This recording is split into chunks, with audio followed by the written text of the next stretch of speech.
It's like going to the gym. You work out all your problems. You just go to another place. It's incredible. You sweat, you smell, you know. Back in the day, I drank, I took acid, we did shows. It was great.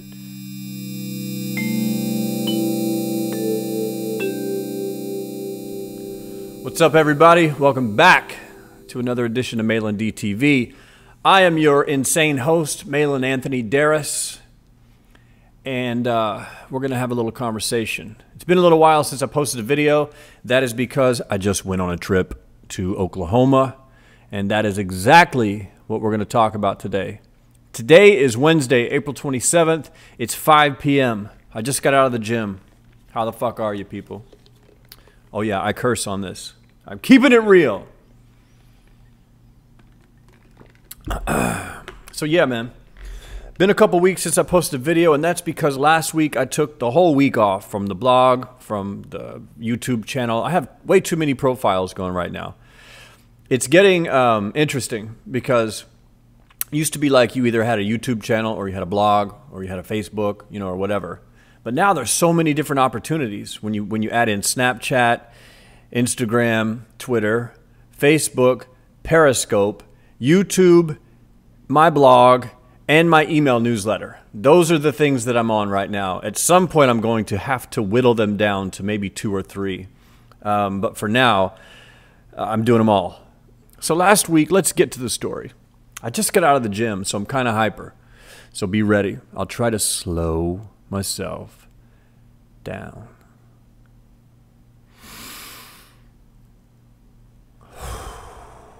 Okay. So last week, I took off from the internet, and I took off from Hollywood, and I took a flight to Oklahoma to see my mom. My specific purpose was to see my mom for her 65th birthday. God bless you, Mom. You made it 65 years. I love you. Through all the crap that me, my brothers, and my sister put you through, you should have jumped off a bridge 25 years ago, but I'm glad you're still alive, here with me. And I'm glad that I know you. I love you. So I made I turned it into about a 6 or 7, about a week-long trip. So, and some interesting things happened while I was there. So listen, man, this gets really good. So I booked the trip. My first priority was to pack light. If you guys know anything about me, I'm a minimalist. I hate having clutter. I hate things around me. So I packed about 4 Hanes white T-shirts, 2 pairs of sweatpants, 4 pairs of socks and underwear, and 1 pair of shoes that I wore. And that was all I took besides my bathroom items, toothbrush, toothpaste, blah, blah, blah. So I was packed really light, had a laptop in 1 bag, and my minimal suitcase packed into another army green satchel that I carry now. Really great way to travel. I actually started weighing my luggage. If you like to travel light, I weigh my bag. If it weighs more than 5 pounds, something has to come out. It has to weigh 5 pounds or less, or it starts to hurt my shoulder. I figured all this out. So the bag weighed, I think, 5.2 pounds. I left it that way because my scale's kind of wacky anyway. But I traveled really light. And my plan was to fly from Burbank to Tulsa, Oklahoma, spend a couple of days there, and then drive down to see my mom where she lives, which is about an hour away. And on the flight from Burbank to Salt Lake City, I had to do a layover. So on the flight from Burbank to Salt Lake City, I had a really great passenger that was there with me in my seat. Really cool guy. We had a conversation. We talked the entire time. I love when that happens. I always try to strike up a conversation, then I just gauge their response to see whether or not the conversation should continue. He gave me a good response, meaning he started asking me questions, which is a signal that he wants to talk. So I opened up a full dialogue with him, and we talked the entire time.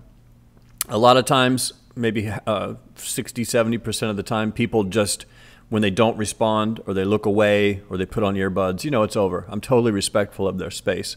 But I love to meet new people on a plane. I've met some of the most interesting folks that I've ever met on planes. Just an hour to 2, 3 hour conversation, and you never see them again.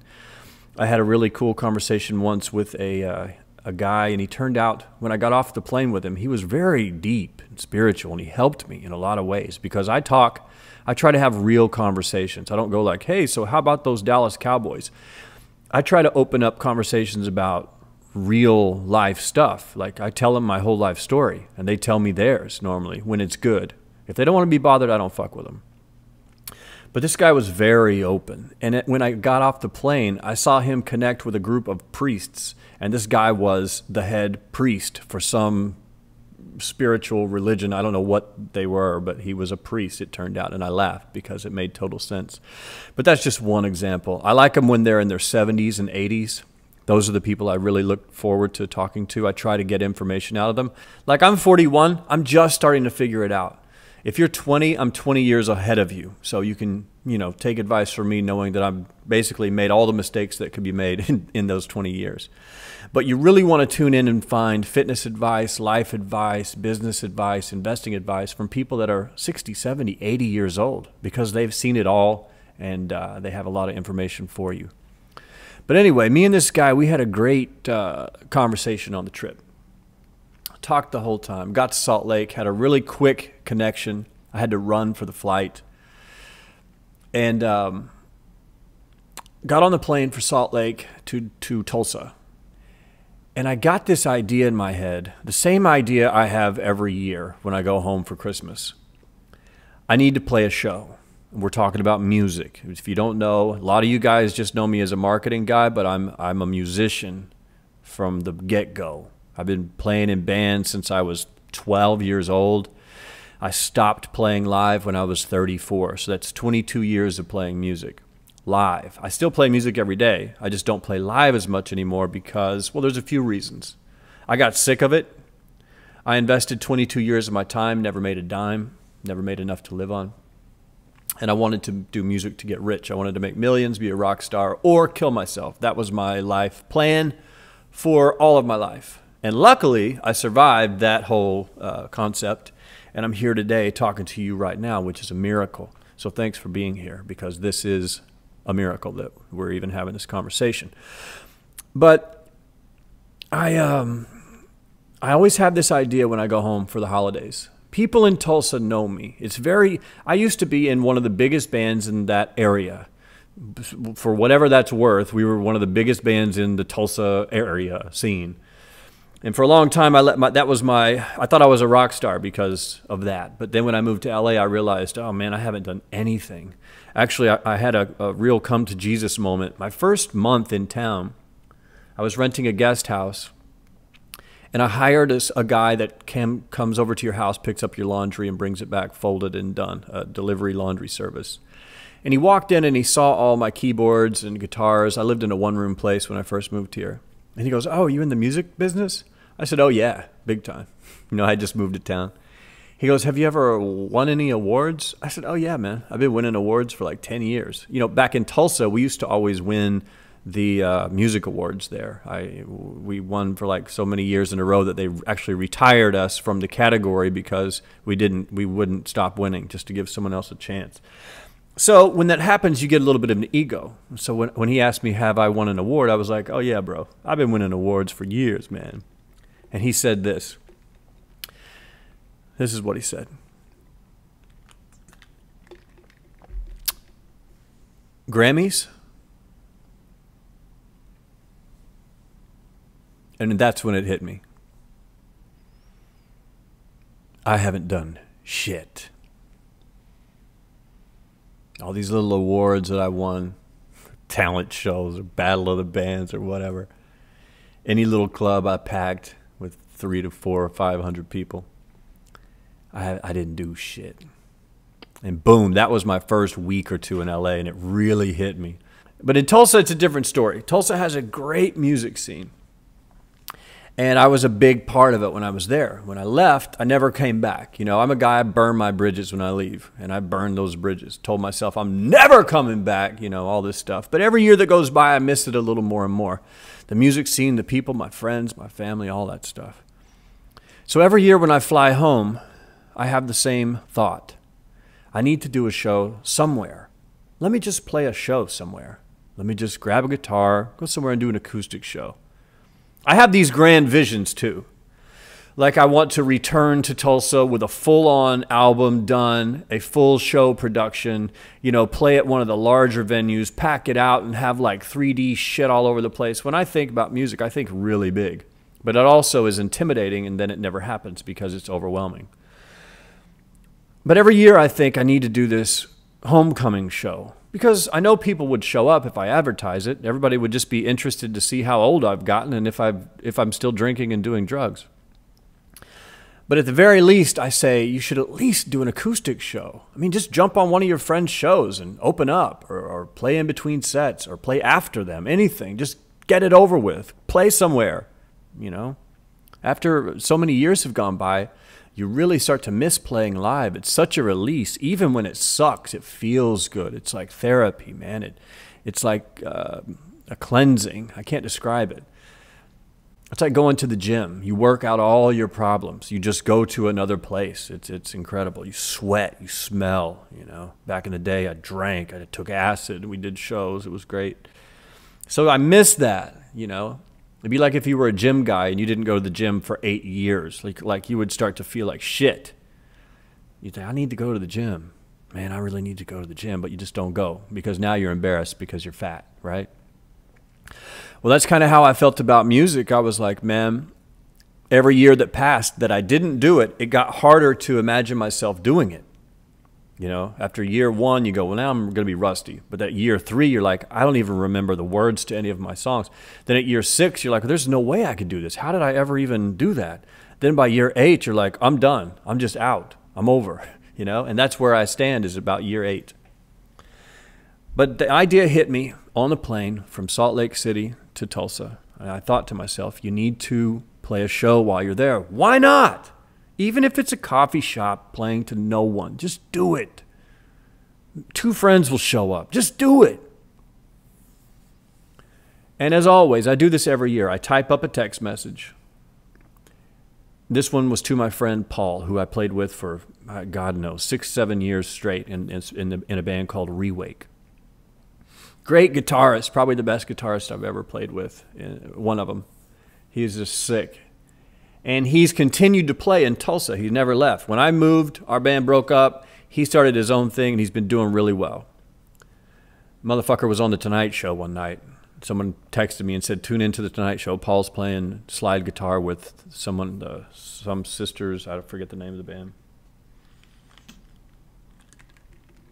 But he's kept going, and he has plays shows all over town. All my friends play all over town still. Some of the guys that were very young are like the major players there now. When I knew them, they were 17. You know, now they're like 30. It's crazy. But I got the text message typed up like, hey, Paul, it's Malan. Can I jump on a set with you guys? He does this show every Sunday night at a place called The Colony in Tulsa. Normally, I type up that text message on the plane, then I just delete it. I'm like, fuck it, what am I doing? You don't know what you're doing. You can't do this. But this time, I wrote the text, and I closed Facebook on my phone, Facebook Messenger, and I put on this song in my headphones just to kind of think about it. This band called Fantagram, and the song is called Howling at the Moon. If you Google it immediately after you watch this video and listen to it. It's been on repeat at my house for about a week. Really cool band, really interesting sound. And this song blows my mind every time I hear it. I love the drop in the verse. Anyway, I put it on, and it just hit me, man. I started getting tears in my eyes. I started crying in the plane with someone next to me, and I have my eyes closed. I have these big goggles on, and luckily the sun was shining in the plane, and so these were darkened. They're transition lenses, so she couldn't see me crying, but I had tears coming out of my eyes. I was like, God damn it. Just do it. You know what is the holdup? I'm fighting myself. Why not just do this thing that I used to do all the time with no fear? Just do it. Quit thinking about it and just do it. Then in my head, I'm like, well, I'm not really rehearsed. I'm not ready. What songs will I play? And I just went, fuck it. Fuck all that. I'm having this conversation in my head by myself on the plane next to this poor person who has no clue that I'm going through this spiritual awakening. Next to her, behind sunglasses, tears coming out of my eyes, sniffling now. And the song ends, and I'm just like, what is going on with me? I'm like, this is an obvious physical signal that something is wrong. Like I'm shaking, my eyes are teared up, I'm freaking out. And that to me is a signal. Like your body gives you signals that things are wrong. When you get sick, something's wrong. If your elbow hurts, something's wrong. If you're crying for no reason and freaked out, you really need to take care of the thing that's freaking you out. That's a signal. That's your body saying, you need to do this, bro. And so for once I listened. And I just opened up Facebook Messenger, hit send, and closed the phone down. And the message sent. We were on the plane on the ground, so there was still internet, and it sent. Instantly, when the message sent, I thought, what the hell have I done? Oh my God, that was the biggest mistake I've ever done. Now how do I get out of it? How am I going to get out of this? How do I get out of it? What if he responds? What's he going to say? What have I done? What am I going to play? Do I even know the words? Whose guitar will I use? Like all that panic hit, but the message was sent, and that was the main obstacle. The message was sent. So the anxiety hit me. And part of the anxiety, not only did I not know what I was going to do, not only was I not rehearsed, not only did I not have any equipment or any notice. This is one day before the show that I was wanting to get on. The show was Saturday. The show was Sunday, and I sent the message on Saturday. So there was like 24 hours for this to happen or not happen. So I was just terrified. But luckily, I got a text back from him on Messenger really quickly, and it said it was all positive. He's like, hell yeah, man, absolutely, that would be great, exclamation point, exclamation point. And I just, that all of this relief hit me. I was like, okay, at least I know that layer of fear is gone, but now what do I do? So he opened the door to allow me to perform. So now I panicked about what I'm going to do, and I just decided this is going to suck. This is going to suck. I'm going to be unrehearsed, terrible. My voice probably won't work because it's not in practice. But I'm just going to do it. And so I landed in Tulsa. I'm trying to think. I know the show was the next night, so I hung out with my friend, went to bed, woke up the next day, and that night I went to play this show. I walked into the Colony. There were bands playing. His band did a set. I was going to play at set break, and then they were going to do another set. So I was going to do 2 songs. Paul let me use his guitar and his amp. So that was all, it all worked out.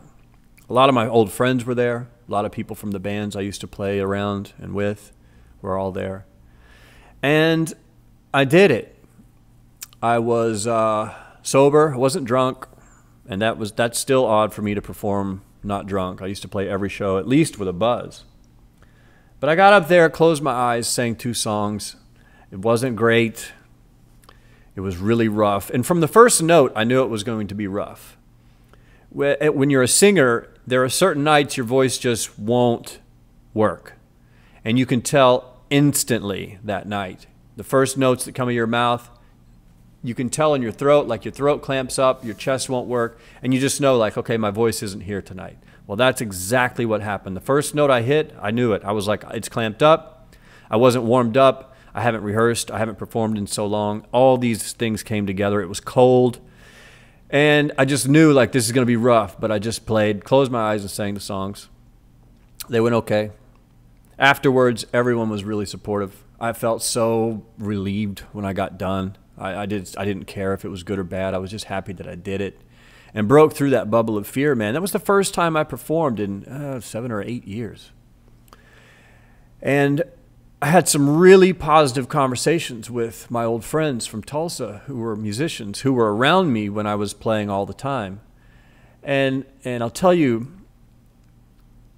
99% of everyone was like, that was amazing, man. Good job. It's so good. Da, da, da, da. But in my head, I knew that it wasn't. I was like, that was really bad, actually. It wasn't horrible, but it was rusty. I do much better in my living room. I know I do better in my living room. I've done those songs way better. But one friend of mine, Mike, a great old friend of mine, jazz saxophone player, he rolls up on me and he says, okay, after everyone had said I had done great, he rolled up on me and he said, okay. He said, let me start by saying that I know how good you can be. And I've been around you when you're at your best. And you're fucking incredible when you're at your best. I said, okay. He goes, that being said, and you already know where it's going. He said, that being said, that was really rough. That was very rusty, what you just did. And I said, thank you. I have one friend who's going to tell me the truth. You have to have someone tell you the truth. Because I already knew it was rusty. But thank God he said that, because what happens when you tell your friends the truth in a soft way like that, like if he had just walked up and said, hey, you suck, and walked off, I've been like, fuck you, fuck everything, let's fight, let's burn this club down, I'm going to run you over with my car. That's bad. But when you come to a good friend, someone you've known for a long time, and you say, look, I know how good you can be, and I think that what you just did wasn't your best. It was rough. That is helpful critique. Constructive criticism is what that is. And I needed to hear it, because what it did was it challenged me. I said, okay, now I know I sounded rusty. Now I have to fix that. And he challenged me. He's like, you need to start playing. Start rehearsing. Play fucking open mic nights, coffee shops, whatever you have to do. Just keep doing shows. I said, you know what? You're right. And I took it as a challenge. Thank God he told me the truth, because now I feel like I have to prove him wrong, or I have to prove him right, that he knows how good I can be. And it's weird like that. There was one other instance where a friend of mine told me the brutal, honest truth. We were renting a house together as roommates in Tahlequah, Oklahoma. And he looked over at me. I had my shirt off, sitting on the couch drinking beer. And he looked at me and he goes, you know what, bro? He said, you're at the point to where if you get any fatter, you're going to have a hard time getting rid of it. And when he said it, at the time, it crushed me. Because I wasn't fat like obese, but I had a big beer belly. When I drink, I just get a big beer belly. It was big, like rolls, you know what I mean? And I wasn't working out at the time. But him saying that sparked me. I was like, oh shit. Like I knew I had a belly, but now someone had pointed it out, so I made it my mission to get rid of it. I immediately started lifting weights that night. We had some weights in the house. I started lifting them. I said, okay, well, we'll see about that. And, it set me on a journey. It took me a long time, but I finally figured out how to be in shape. So I thank my friends for being honest, and I thank my friend for being honest that night at the show and telling me I was rough, because I was. If you have a good friend that you can tell the truth to, you should. I think you should. It's hard because there's a potential for pain. But some people need to hear it to make a change. If your best friend's doing heroin and everybody's just like, he's cool, whatever, he's going to keep doing it. But if someone comes to the side and says, look, man, this shit's going to kill you. Like it's killed people that I know, blah, blah, blah. You need to clean your act up. You're fucking up. You're looking bad. You got dirty fingernails. Your hair's all fucked up. You smell.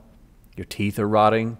And you point it out. Maybe that will snap them out. So, I think honesty can be very, very helpful in certain situations. It's painful at first, but it can light a fire. And that's what he did for me, man. He lit a fire under me that said, okay, now I have to get my voice back to where it can be. And I have to rehearse, play some shows, and do these things. And it was just a great experience, man. I went to see my mom. That was the main focus, and we had a great time. But the show was really a groundbreaking thing for me, because you've heard me talk about it for years. Like, I need to be playing more music, need to be playing more music. Well, I finally did it. And hopefully it's a domino, and this will continue to happen. And, it can only get better and better. And that's the same with anything, man. If you have fear of doing something and you're putting it off, and you're like me, and it's not just for a year, it's for like 5 years, then 6 years, then 8 years without doing the thing, it becomes very hard to do that thing again. The longer you wait, the harder it becomes. So if you've been putting something off, something you need to be doing, it doesn't have to be music or a creative pursuit. It could be, losing weight. It could be whatever, being nicer to your husband. I don't know, just life stuff. If you've been putting something off that you need to do, maybe you need to find a way to make more money, or stop spending so much money, or get rid of everything in your house, the clutter. You just start selling things. That thing that's been on your mind for years, just do it. It sucks. But a counselor in rehab once gave me a great piece of advice. I was talking to this counselor. I was locked up in a rehab for drinking. And she said, I mentioned about music. that I was sober and it was going to be terrifying to play music. And she said, what you got to do is, she took out a piece of paper and started writing. And she held up the piece of paper and it just said, dare to suck. It said, dare to suck. And when I saw it, it blew my mind. It was the perfect response. I forgot her name, but it was at a rehab called Valley Hope, somewhere in Oklahoma, Cushing maybe. She was a gem, and I've never forgotten that. But dare to suck means that whatever you're scared to do, you have to just do it knowing you're going to suck. But you have to dare yourself to go ahead and suck. And then the next time you'll suck a little bit less. And then the next time you'll suck a little bit less. And it's the answer to everything. It's the answer to my music problem. It's the answer to anything. Dare to suck. I've never told that story. Gotten like 3 different stories in this one. My God, we're at 30 minutes, guys. Anyway, that's really all I wanted to go over on the story. I could tell you everything that my family and I did. But we'll save that for another day or maybe never. I really wanted to just tell the story of playing the show, going to Oklahoma. And let me tell you this. I've been in LA 8 or 9 years now. And when I first moved here, I was, Oklahoma was dead to me. Everyone in Oklahoma was dead. You do that. You go, I'm never going back. Never. Fuck all that. Then as the years go by, you start to go, now I look at LA, I'm like, this place is crazy. This is a horrible place to live. The weather's great and palm trees and pretty girls, but the general people that you run into are just sick and twisted and covered in plastic surgery or they're doing drugs. It's a really dark place to live. And for the first time in many, many years, I've started to miss Oklahoma. I mean, it's weird. I've been thinking about getting a tattoo of the state of Oklahoma for years now. I'll do it at some point. But it's amazing because Oklahoma is my home, and you can't deny that. I've tried to run away from it so many times to Dallas. I was there for 6 years. I ran away to Florida one time when I was like 17 for a few months and came back to Oklahoma. But I was always trying to get out, go somewhere else, and turn myself into a different person because I didn't want to be Malan from Oklahoma with shit that I went through. I didn't want to be that guy. I wanted to be Darren, the perfect dude who lives in Florida and doesn't have an Oklahoma accent and speaks like this properly. And comes from a wealthy family and went to a prestigious college and drives a Ferrari. I always wanted to be some other person. But here I am now, 40 years old, and it's just now sinking in that I am Malan. Everything that happened to me is real. It made me who I am. It's probably the reason that you're watching this. The train wreck that was my life for many, many years is what makes me interesting. It's what makes my success now feel better and seem special. It's one thing if you're born to multi-millionaire parents and they give you $1 million and you turn it into 10 million. Like, that's cool. But I really am more fascinated with the people who start with nothing in the hole. They just have nothing, no home, nothing, no car, and they somehow put together the $10 million on their own. That to me is way more magical.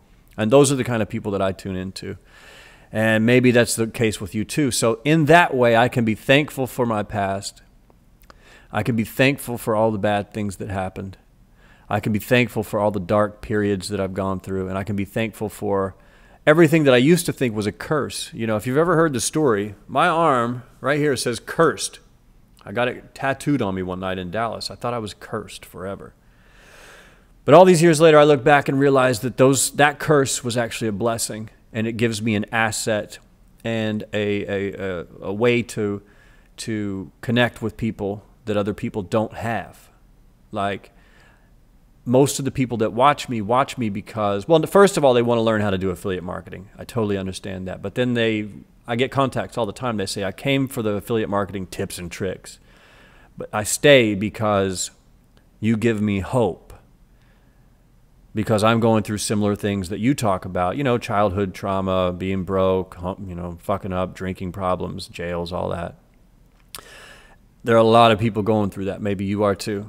And to see a guy like me who went to the bottom of the barrel come out, I don't know if you'd call it coming out on top, but coming out ahead and able to survive and live well, sober, no alcohol in my life for 9 years now. It helps people see that they have a chance. Because when you're hopeless, you're hopeless. There's no hope. If say your dad was an alcoholic and you turned into an alcoholic and your dad died, you just expect to die. That's how I was. My dad committed suicide when I was 14, 15. So I just always expected to follow that path. That's the path that was laid out before me. You drink, you screw up your music career, you go broke, you hang on as long as you can, and then you blow your brains out. Like, that was my life plan. There's a lot of kids out there with that same life plan. So I hope that based on my terrible experience in the past that I can be a light for you guys. And every story that I tell, I'm telling it for you. I'm telling it for you, so maybe you'll pick up a nugget. Every story won't help you. Every word I say won't help you, but maybe there's one sentence. That's how I am with YouTubers. I watch them, and 90% of what they say is just fluff. I can hardly stand it, but then they'll say one thing, you know, there it is. They'll go, blah, blah, blah, blah. And I'll go, oh, shit, that just changed everything. Write it down, and it will simplify some certain area of my life. So I hope I can be that guy for you. Anyway, that's the long story, 35 minutes about my first show in 8 years in Oklahoma. I hope you enjoyed it. I'm going to post this on the blog. This will probably go live. If you're watching this, this will go live April 28th. My birthday is April 29th, but we're not going to talk about that right now because I've gone on long enough. Thank you for tuning in. My website's malandarras.com. There's a link in the description if you'd like to sign up for the email list, and I'll email you the next time I post a video or write a blog post. And if you like the YouTube channel, if you like this story, subscribe and comment and like below so I'll know you're here. The more likes and comments I get, the more inspired I am to tell more stories. So thanks for being here, man. I hope you're having a good day. And if you're not, believe me, it will be okay. I will see you bright and early in the future.